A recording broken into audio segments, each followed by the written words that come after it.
What did the FBI know about the infamous dossier on Donald Trump, and when did they know it now that it has been established that the Hillary Clinton campaign and the DNC funded the efforts of former British spy Christopher Steele to dig up dirt on Trump? The spotlight should fall next on the FBI's strange attempts to hire Steele for more, Byron York writes. Congress has tried to get answers from the FBI and Department of Justice about just how they used that information. Did their intercept warrants rely on what turned out to be unsubstantiated Oppo research, and did they cooperate in digging it up? Republican investigators had two big questions about the dossier. One was who paid for it, and that now seems answered.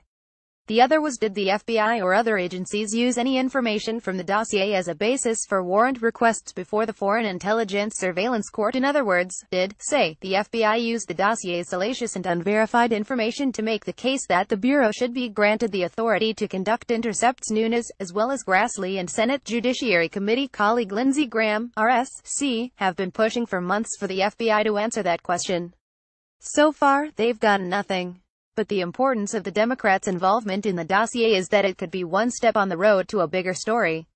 What did the FBI do with the dossier material? Did judges make surveillance decisions in the Trump-Russia investigation based in whole or in part on the dossier? To what degree is the salacious and unverified dossier the source of what we think we know about allegations of collusion between Russia and the Trump campaign? House Oversight Chair Trey Gowdy wants answers to these questions as well.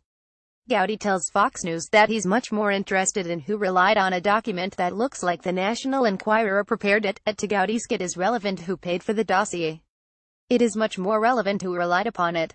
Pic.twitter.com XM89 Obsam8K, Fox News. At Fox News, October 25, 2017. After yesterday's revelation by the Washington Post, some dismissed this as either old news. Everyone assumed this was the case, or no big deal, it's just Oppo research. The former ignores the denials that have come from Democrats about involvement in the dossier, while the latter ignores the involvement of foreign intelligence assets in the affair. Oppo research is usually assumed to be handled by domestic staffers and contractors, not retired spooks in foreign countries. It's true that Republican primary campaigns began this effort with Fusion GPS, but as Aaron Blake points out, Steele didn't get involved until Team Hillary put significant money on the table. Some of the pushback on the left has focused on the fact that a still unidentified Republican client retained Fusion GPS to do research on Trump before the Clinton campaign and the DNC. Thus, they argue, it's wrong to say the dossier was just funded by Democrats. But the dossier's author, Steele, wasn't brought into the mix until after Democrats retained Fusion GPS. So while both sides paid Fusion GPS, Steele was only funded by Democrats.